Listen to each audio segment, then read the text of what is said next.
Petit ha hecho el tercero para Francia.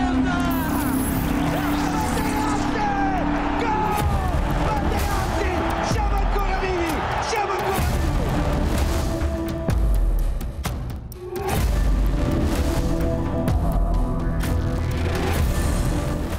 لقب بالنجم والإمبراطور وصولا إلى سعادة الوزير.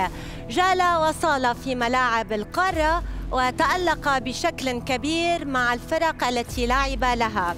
أوصل منتخب بلاده إلى كأس العالم وفاز بلقب أفضل لاعب في إفريقيا، وتم اختياره لاعب القرن في بلاده.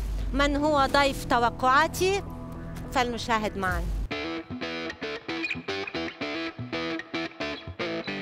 طارق ذياب إمبراطور الكرة التونسية الذي حفر اسم بلاده على الكرة الذهبية الإفريقية.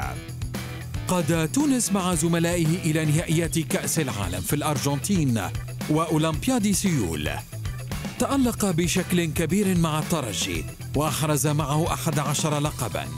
توج بجائزة أفضل لاعب في الدوري السعودي عام 1979 وتم اختياره أفضل لاعب تونسي في القرن.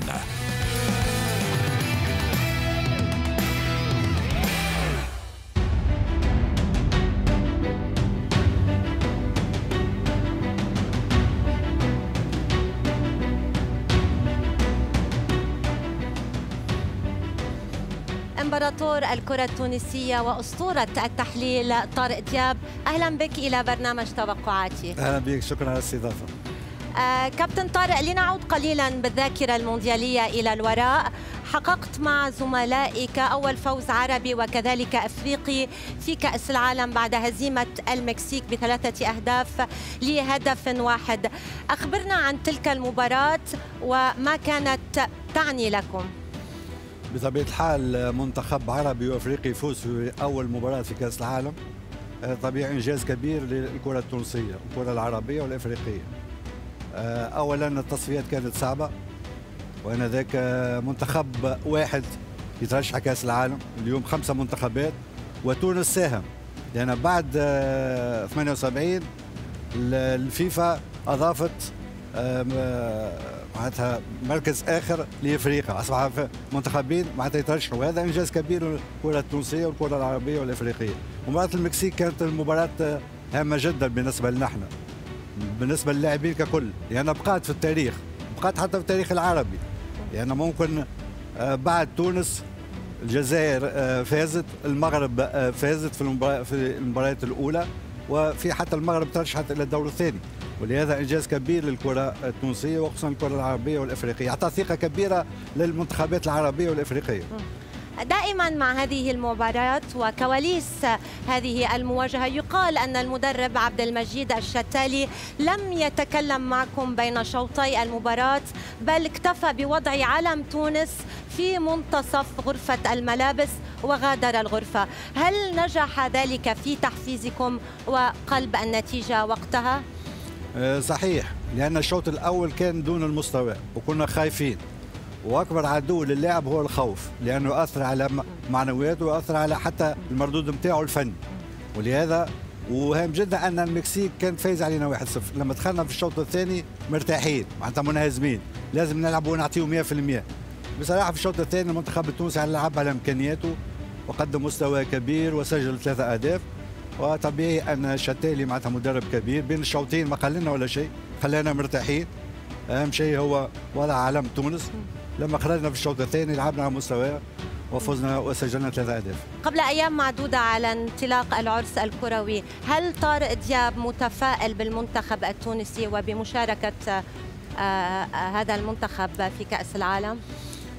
والله بعد الفيفا داي والمباريات اللي شاهدناها خصوصا مباريات البرازيل التفاؤل هذا ينقص، لأن في كأس العالم يا اما عندك يا اما ما عندكش. لازم عندك امكانيات كبيره، لازم عندك لاعبين فنيين مميزين، لازم عندك دفاع قوي، واهم شيء عندك حارس مرمى ممتاز. لان مشاكل الكره التونسيه والمنتخب التونسي ان ما عندناش حارس مرمى حاليا كبير، ولما تدخل المونديال اذا ما عندكش حارس مرمى صعب انك تفوز بالمونديال، فما بالك فرق منتخبات صغيره. ولهذا دور حارس مرمى في المونديال هام جدا. واليوم تونس تفتقر الى حارس مرمى كبير. انا متخوف على المنتخب التونسي، لكن امنياتي وتمنياتي ان المنتخبات العربيه تقدم مستوى جيد وليش لا ترشح، لكن بين الواقع والحقيقه والامنيات فارق كبير. توقعات طارق دياب اليوم ستكون مبنيه على التحليل الفني ومنطق كره القدم ام على العاطفه؟ وأتكلم هنا عندما نصل إلى مجموعة المنتخب التونسي وكذلك المنتخبات العربية. لا، أنا تمنياتي أن المنتخبات العربية تقدم مستوى جيد، ترشح لي لا، لكن أنا ما نشتغلش بالعاطفة. المنطق الكروي. الواقع أعتقد أن المنتخبات العربية باش تلقى صعوبات كبيرة في المونديال هذا. 32 منتخبا وزعوا على 8 مجموعات. سريعا برأيك الشخصي أي مجموعة هي الأصعب في هذا المونديال؟ والله المجموعات الكل صعبة على المنتخبات العربية والإفريقية. المنتخبات الكل باش تلقى صعوبات كبيرة، لكن مباراة مجموعة تونس صعبة، مجموعة السعودية صعبة، مجموعة قطر. لهذا أعتقد أن المونديال هذايا مونديال مفتوح على التكونات كلها، لأن 5 منتخبات عندها إمكانية الفوز بالبطولة هذه، ولهذا أعتقد أن التكهن صعب. وممكن البطل معناتها نشاهدوا بطل جديد اللي ما كناش متوقعينه، وهذه هي قوة كرة القدم. أنا صحيح البرازيل أرجنتين، لكن ممكن فريق آخر منتخب آخر يقدم مستوى جيد ويقدم معناتها بطولة كبيرة ويفوز بالكأس العالم. نبدأ بالمجموعة الأولى كابتن طارق. البلد المستضيف قطر يواجه إكوادور، بطل إفريقيا السنغال، وهولندا العائدة مجددا إلى الساحة المونديالية بعد خيبة روسيا. من تقصي ومن تؤهل؟ هو المقلق أن 3 مدارس مختلفة وباش تصعب على المنتخب القطري. وبالنسبة لي أنا بصراحة تحضيرات المنتخب القطري حسب رأيي ما كانش في المستوى. أنا تمنيت أنه المنتخب يلعب مباريات، خصوصا يتنافس لنا لاعبين يتنافسوا في الدوري القطري، لكن ان شاء الله اتمنى له انه النجاح والتوفيق. بالنسبه لي انا السنغال وهولندا اقرب، السنغال وهولندا اقوى، السنغال بطل افريقيا وهولندا من افضل المنتخبات الاوروبيه، ولهذا حسب رايي هولندا والسنغال هم اللي يمروا الدوري المقبل. قطر اتمنى انه المباراه الاولى يقدم مستوى جيد، يقدم بطوله جيده، وليش لا كل شيء ممكن. لكن من يخطف الصدارة بين السنغال وهولندا؟ حسب رأيي هولندا السنغال. هولندا في الصدارة والسنغال في الوصافة. منتخب إنجلترا يواجه إيران، كارلوس كيروش، أمريكا وويلز. من سيواصل ومن سيغادر؟ المستوى متقارب جدا. بالنسبة لي أنا إنجلترا عندها إمكانيات، عندها دوري قوي، عندها لاعبين مميزين، عندها رغم الانتقادات عندها لاعبين شباب جيدين.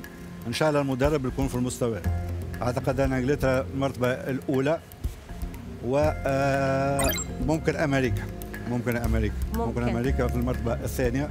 الويلز عنده فريق منتخب جيد، عنده لاعبين جيدين، لكن حسب رايي ممكن امريكا في المرتبه الثانيه. انجلترا وامريكا يمروا. لماذا استبعدت ايران؟ ايران دائما غير مع تقدم كيروش. مستوى جيد، صحيح مع كيروش دائما تقدم مستوى جيد، لكن ينقص ايران الامكانيات الهجوميه. صحيح عنده دفاع جيد، فريق يعرف يلعب المباريات الكبيره، لكن ما يسجلش كثير من الاهداف. في المباريات هذه صعبه، مباريات المنتخبات صعبه، خصوصا المباريات تكون مع انجلترا صعبه، مباريات امريكا والويلز، لان كما قلت لك مدارس مختلفه، امكانيات يعتمدوا على الامكانيات البدنيه، ولهذا اعتقد ان انجلترا وامريكا هما الاقرب للترشح. ميسي في المرتبه الاولى بطبيعه الحال. ميسي في اخر مونديال له مع الارجنتين سيصطدم في مجموعته بالاخضر السعودي مكسيكو وبولندا ليفاندوفسكي. نتمناه ان المنتخب السعودي يقدم مستوى جيد، ماهوش محظوظ انه يلعب المباراه الاولى مع الارجنتين، والارجنتين من المنتخبات القويه، 35 مباراه بدون هزيمه، وعنده لاعبين جيدين، مجموعه جيده، ولاعب عنده دفاع، عنده حارس مرمى. اعتقد ان الارجنتين عندها امكانيه باش ترشح في المرتبه الاولى، تبقى بين السعوديه والمكسيك وبولندا. اعتقد ان بولندا في المرتبه الثانيه. اذا ارجنتين في الصداره، بولندا في الوصافه. حامله اللقب فرنسا تواجه استراليا، الدنمارك ومنتخب بلادك المنتخب التونسي؟ من سيواصل ومن سيغادر؟ طبيعي في المجموعة الدنمارك وفرنسا. الدنمارك شاهدناها فريق كبير، إمكانيات كبيرة، فاز على فرنسا ذهابا وإيابا، وفرنسا يبقى من المترشحين. صحيح عنده إصابات كثيرة والكلهم باش يرجعوا في المونديال. تونس خوفي على تونس كما قلت لك أن في المراكز الهامة ما عندهاش لاعبين، ما عندهاش حارس مرمى حاليا، حلول فردية، ما عندهاش وسط ميدان قوي، خصوصا وسط ميدان هجومي، وينقصنا راس حرب. إذا تدخل بالنقائص هذه صعب انك تترشح ضد منتخبات كبيره. نتمنى ان المنتخب التونسي ذاك، لكن الواقع تحتم علينا ان فرنسا والدنمارك هما اللي باش يترشحوا. ممكن الدنمارك في المرتبه الاولى وفرنسا ممكن الدنمارك في المرتبه الاولى وفرنسا المرتبه الثانيه. الدنمارك في الصداره، فرنسا في الوصافه. هل استبعادك للمنتخب التونسي هي طريقة لعدم يعني وضع الكثير من الضغوط على المنتخب التونسي في هذا المونديال؟ صحيح هناك ضغوطات. أم لست متفائل؟ وهل المباريات في فدي هي معيار لمونديال؟ البعض يقول أنها ليست معيار. صحيح هي ليست معيار، لكن تحس أن المنتخب التونسي مازال شهر على المونديال وماهوش حاضر. لما لعب ضد البرازيل شاهدنا نقائص عديدة، ولما باش تلعب ضد استراليا باش تلعب ضد الدنمارك وفرنسا تقريبا المستوى نتاعهم قريب للبرازيل، ولهذا ثم المنتخب التونسي المراكز الهامه ماهوش موجود، معناتها ما ثماش لاعبين كبار. انا بالنسبه لي انا قلت لك في البدايه ان بدون حارس مرمى صعب انك تلعب الادوار الاولى، فما بالك منتخب يلعب في الدور الاول ضد الدنمارك وفرنسا وحتى استراليا، حتى اصبحت خايف من استراليا، ولهذا تونس ينقصها حارس مرمى كبير. اعتقد ان هذه مشكله كبيره للمنتخب التونسي. لكن هل المشكله بالمدرب؟ البعض يعني ذهب يطالب بتغيير المدرب، ولكن المشكله ان المدرب ليس لديه الحلول الفرديه او الخيارات الفنيه. مش المدرب، المشكله ان الفرق التونسيه ما عندهاش حراس مرمى، ما اشتغلتش، ما خدمتش المنتخب، لان اللاعبين هذوما جلهم من الدوري التونسي ويلعبوا في اوروبا. حاليا ما عندناش حارس مرمى كبير في تونس، واحنا كانت قوتنا في ال20 و30 سنه ان عندنا حراس مرمى كبار. لما تدخل كاس افريقيا تدخل كاس عالم حارس كبير يعطي ثقه كبيره للدفاع، لكن حاليا ماهوش ما نلومش على المدرب، اللوم على الفرق التونسيه ان ما عندهاش حراس مرمى جيدين. المجموعه الخامسه بطلا العالم السابقين اسبانيا ألمانيا يواجهان كوستاريكا واليابان. اسبانيا فريق منتخب جيد، عنده لاعبين جيدين، شباب شاهدناهم في تصفيات قدموا مستوى جيد في تصفيات اوروبا. انريكي ممتاز انه اعطى ثقه للاعبين الكل، ومدرب ناجح. اسبانيا دائما صعب ان اسبانيا تخرج من دوري المجموعات. المانيا فريقها جيد، منتخب عنده امكانيات كبيره، عندهم لاعبين جيدين. اليابان ممكن تكون معناتها تراهن، عندها امكانيات، لكن ينقص الابانين الخبث في الكره. هناك لاعبين جيدين، هناك مدرب، لكن هناك خبث كروي لازم يكون موجود. هذا مش موجود في المنتخب الياباني، يلعب كره منتخب الياباني يفرج، لكن في الاخر ينهزم.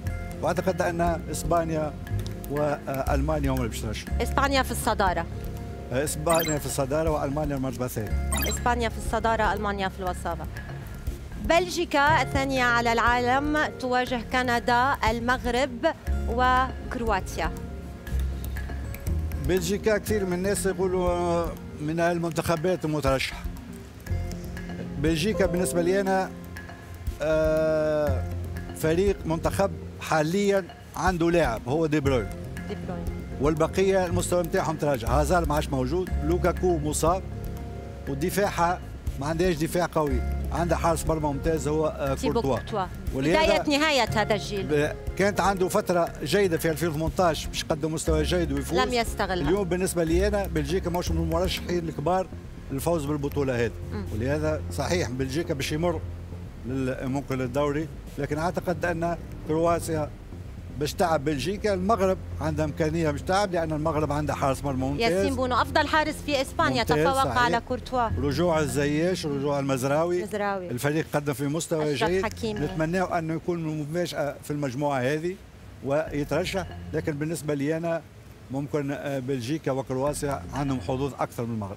خبره اللاعبين هذوما بلجيكا وكرواتيا افضل، خصوصا كرواتيا يمروا فتره جيده. من في الصداره؟ كرواتيا في الصداره وبلجيكا في المرتبه الثانيه. كرواتيا في الصداره وبلجيكا في الوصفه.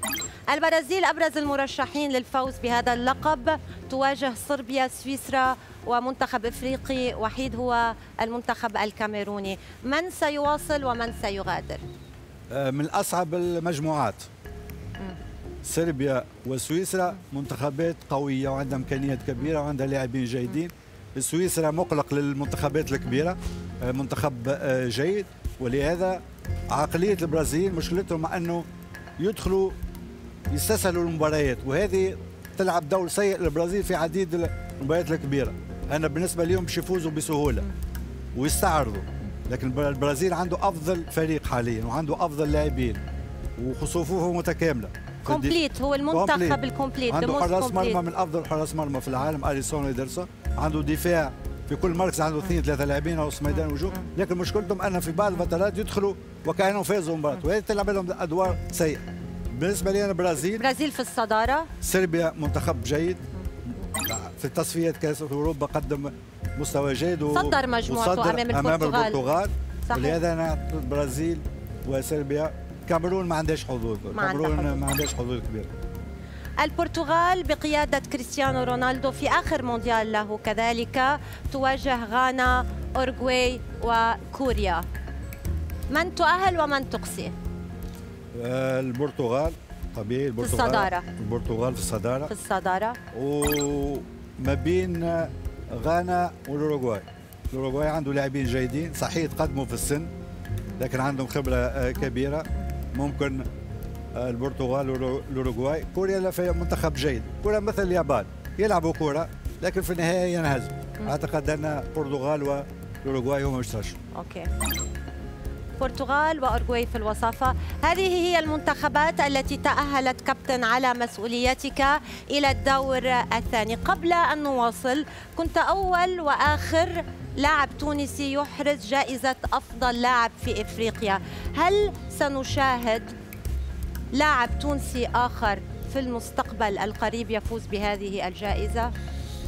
حاليا لا، لأن المنافسة كبيرة، لأن اليوم عندك تقريبا 20 30 40 لاعب ينشطوا في أوروبا ويلعبوا مع فرق كبيرة. الأولوية دائما للاعبين هذوما، وهذه مشكلة، هذه مشكلة كبيرة، لأن اليوم أفريقيا لاعب يلعب في أفريقيا في البطولة المحلية ما عندوش إمكانية باش ينافس اللاعب يلعب في أوروبا، وهذه مشكلة كبيرة. ما عندوش إمكانية باش ينافس صلاح وماني ومحرز ولاعبين كبار هذوما، ولهذا صعب حاليا، صعب.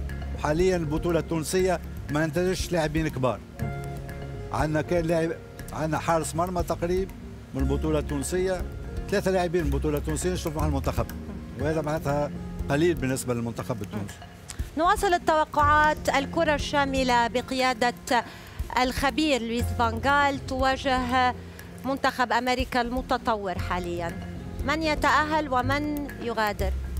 لا طبيعي لويس فان غال هو اللي يترشح، لأن بيتقدم المباريات، المنتخب عنده لاعبين جيدين، عندهم لاعبين يلعبوا في أفضل فرق متعودين بالمباريات الكبيرة، وأعتقد أن لويس فان غال فريقه هو اللي بيترشح.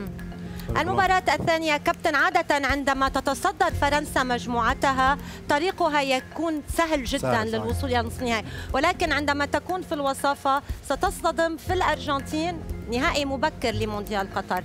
يعني لمصلحتها فرنسا ما تحتل مركز الوصافة، لأنه حتكون بورطة بالمونديال. صحيح. أنا دائما في كرة القدم في المونديال صعب أنه منتخب يفوز بمونديالين ورا بعض، باك تو باك، صعب. في منتخبات فاز مونديال وخرجت من الدوري المجموعة، لكن فرنسا هذا مخيف. فرنسا أول كانت مخيف. فرنسا عنده إمكانية باش يفوز على المنتخبات الكل، لأنه عنده لاعبين جيدين، عنده لاعبين عندهم خبرة كبيرة، ولكن في مشكلة الإيجو بالمنتخب الفرنسي، في مشكلة الإصابات والإيجو شوي، والمشاكل هناك اللي مشاكل فجرها شقيقه لبول بوجبا.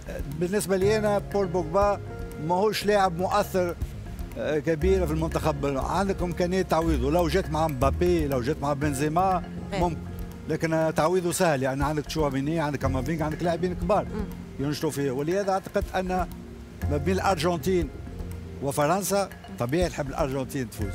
أرجنتين دون تردد، الأرجنتين تقصي فرنسا وتتأهل إلى الدور ربع النهائي. الآن المنتخب الإسباني والمنتخب البلجيكي. منتخب مارتينيز في مواجهة لوتشو، نفس الفكر الكروي.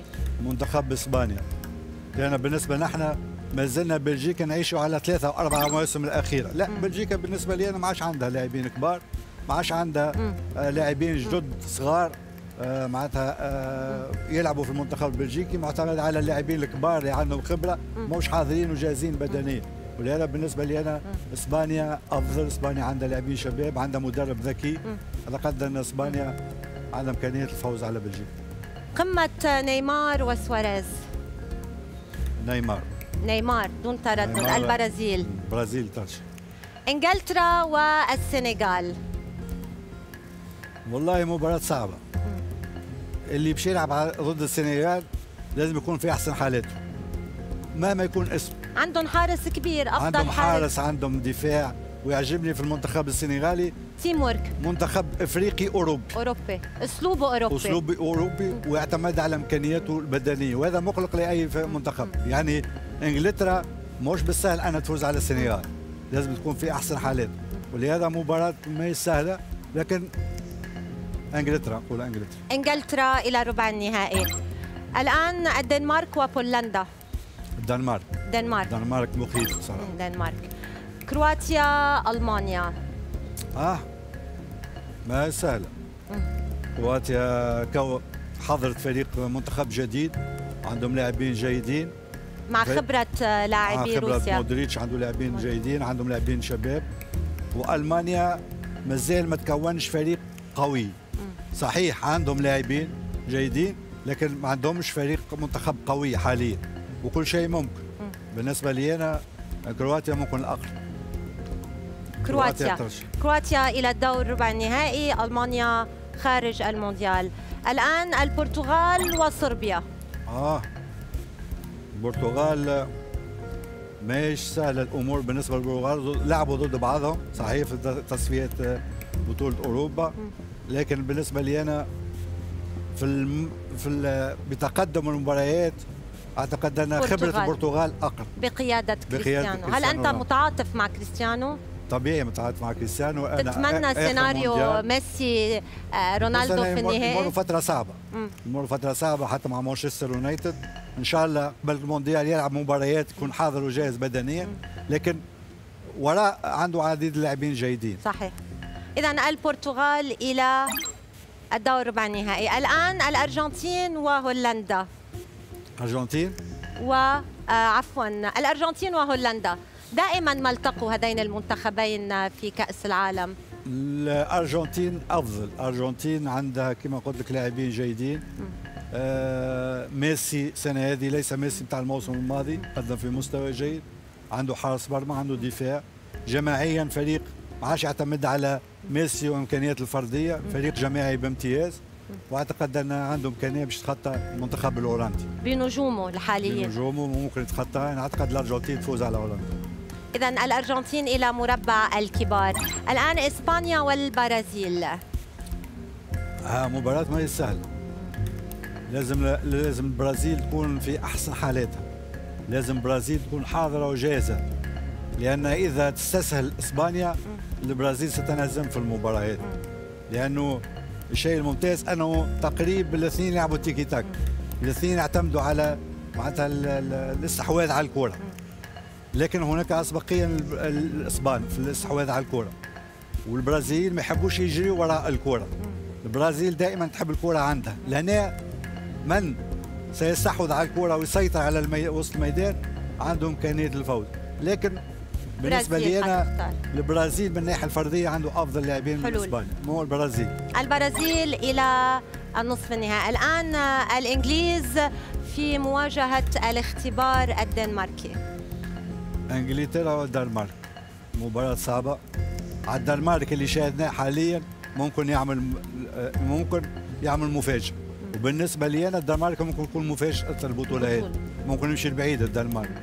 الانجليز فريق جيد، فريق امكانياته كبيره، واذا يلعب 4-5 مباريات ويدخل في اجواء معناتها كاس العالم ممكن انجلترا تترشح. اذا الدنمارك، انجلترا الى النصف النهائي. اصدقاء الامس هم اعداء اليوم. برازيل، كريستيانو رونالدو في مواجهه لوكا مودريتش. البرتغال وكرواتيا. البرتغال حسب رايي الشخصي ان البرتغال عندها امكانيه باش تخطى كرواتيا. كرواتيا فريق جيد، منتخب جيد، عنده امكانيات. وصوله الى الدور نصف النهائي انجاز كبير بالنسبه، لكن البرتغال في المواسم الاخيره تعود يلعب بالمباريات الكبيره وتعود يلعب الالقاب، وفي حاجه ماسه الى لقب كبير. ممكن البرتغال عنده امكانيه الترشح. اذا البرتغال الى الدور النصف النهائي. مواجهتان اوروبيتان على هذا الطرف ومواجهتان من امريكا اللاتينيه. كلاسيكو العالم بين الارجنتين والبرازيل. قبل ان نواصل التوقعات كابتن طارق، من صاحب الفضل على طارق دياب؟ والله صاحب الفضل على طارق دياب هو طارق دياب، لان كرة القدم مش سهل. كرة القدم هناك كرة قدم في الملعب، هناك كرة قدم خارج الملعب. وانا انسان منظم في حياتي خارج الملعب. بطبيعة الحال سخرت كل معناتها مشوار الكرة الى كرة القدم. أنا انسان محافظ على نفسي، تزوجت وانا صغير عمري 24 سنة، ولهذا اعتقد ان اللاعب صحيح هناك لاعبين كبار، شوفوا رونالدو وميسي يعني قدوة للاعبين الكل. أنه تلعب 15 16 سنة 37 سنة وما زالت العطاء نتاعك غزير، أنك محافظ على نفسك. في لاعبين كبار والمشوار نتاعهم ينتهي في 30 و29، ولهذا اعتقد انا ضحيت بالنسبه لمسيرته الكرويه. وبطبيعه الحال هناك مدربين كانوا من الفضل علي، خصوصا في الترجي الرياضي التونسي، لكن اعتقد انا حافظت على نفسي واعتنيت بنفسي سواء في الملعب او خارج الملعب، وهذا معناتها النجاح نتاعي. اجمل مباراه في مسيره طارق دياب؟ هو كثير مباريات، مباراة المكسيك، مباراة بولندا، مباراة ألمانيا. دور نهائي ضد الافريقي فزنا عليه 2-0، ضد المغرب ذهابا وايابا في كاس العالم والالعاب الاولمبيه.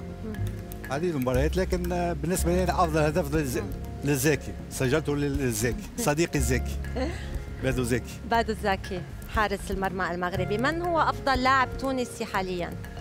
يوسف المساكني طبيعي. يوسف لاعب جيد، لاعب عنده امكانيات كبيره. خساره تمنيته انه يلعب في اوروبا. خساره، يوسف كان عنده امكانيه باش يلعب في اوروبا، لان اللي يلعبوا في اوروبا حاليا ليس بالافضل من المساكن، ورغم هذا يلعبوا. لكن هذا هي مسيره، اختار انه معناتها يلعب في الدوري القطري. نتمنى له النجاح والتوفيق، وان شاء الله في كاس العالم يقدم مستوى جيد. الان الارجنتين والبرازيل. الارجنتين لازمها توصل النهائي، معايا انا الارجنتين لازمها توصل النهائي.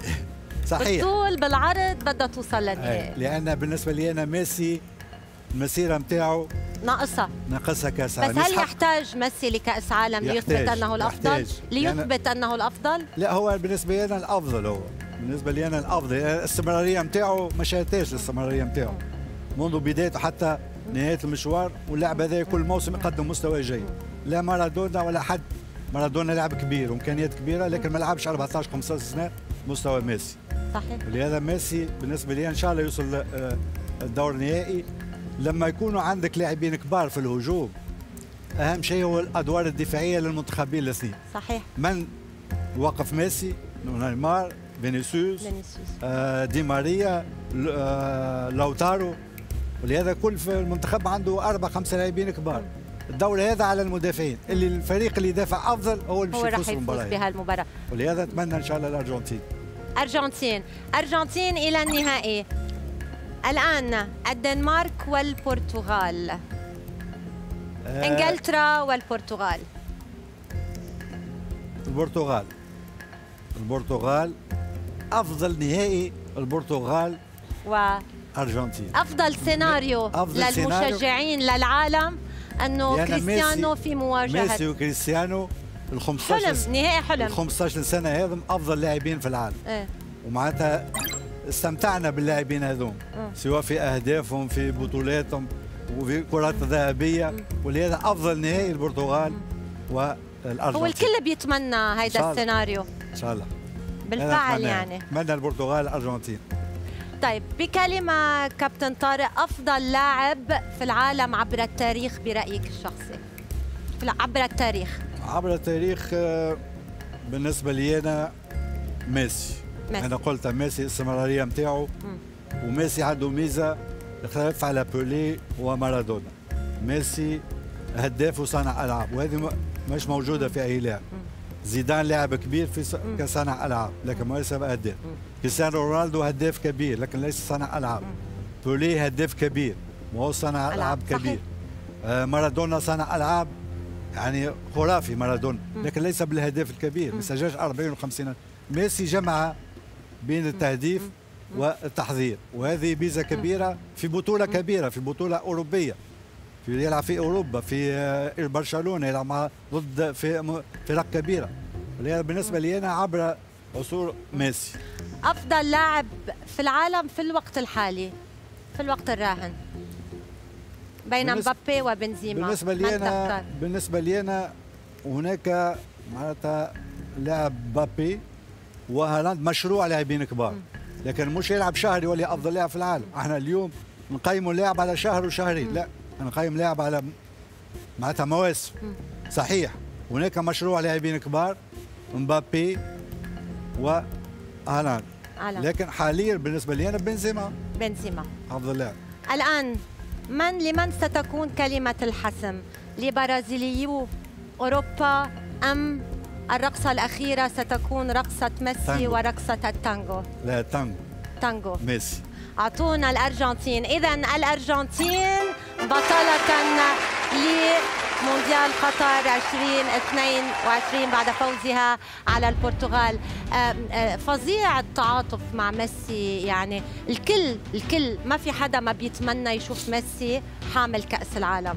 صحيح تعاطف كبير. الفرصة الأخيرة لأنه استمتعنا باللعب هذا في كورة في عصر اللي الكورة صعبة، اللي القوة البدنية والخطط التكتيكية والمحاصرة، وميسي استمتعنا والانتقادات اللي واجهها ميسي، انتقادات أنك لست مارادونا.